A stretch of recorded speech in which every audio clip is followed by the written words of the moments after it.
This doesn't look like a battleship, but it is one of NATO's best defenses against hybrid war tactics at sea. The special agents on the NRV Alliance research vessel aren't watching for potential attacks.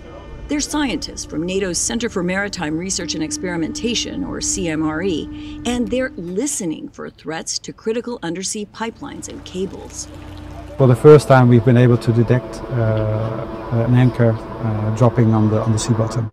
That's important because dragging rusty old anchors along the ocean floor has become an effective tactic for saboteurs targeting critical undersea infrastructure in NATO waters.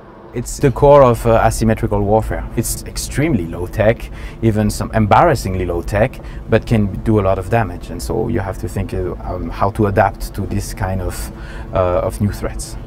Knowing immediately from sound sensors if an anchor has dropped, information transmitted simultaneously to command centers on land can give NATO a time advantage it hasn't had before. A suspicious ship can be intercepted before it does damage. Now that NATO can detect an anchor hitting the ocean floor, I wanted to know what that sounds like. But the scientists on board the ship say they can't share that with me. It's classified. It's just another reminder of how critical the threat level is in these northern waters.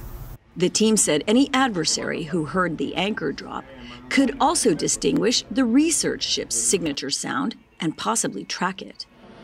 However, CMRE decided this summer not to keep the NRV Alliance quite so anonymous.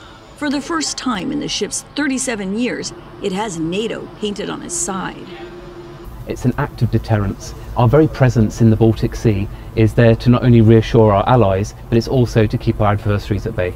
We go down to almost 2,000 meters. But even if enemies do stay far away, increasingly, NATO's got an ear on them.